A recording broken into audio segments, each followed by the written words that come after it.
మాస శివరాత్రి. మాస శివరాత్రి త్రయోదశి తిథి రోజున వస్తుంది. ఈ త్రయోదశి తిథి కూడా ప్రతి నెల 2 సార్లు వస్తుంది. శుక్లపక్షంలో ఒక త్రయోదశి, కృష్ణపక్షంలో ఒక త్రయోదశి వస్తుంది. కృష్ణపక్షంలో వచ్చే త్రయోదశి తిథితో కూడిన చతుర్దశి తిథిని కృష్ణపక్ష శివరాత్రి లేక మాస శివరాత్రి అంటారు. మాస శివరాత్రి నెలకు ఒకసారి వస్తుంది.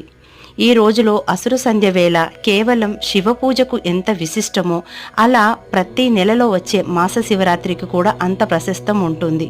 ఈ నెల అంటే నవంబర్ 29, 2024 రోజున మాస శివరాత్రి వస్తుంది.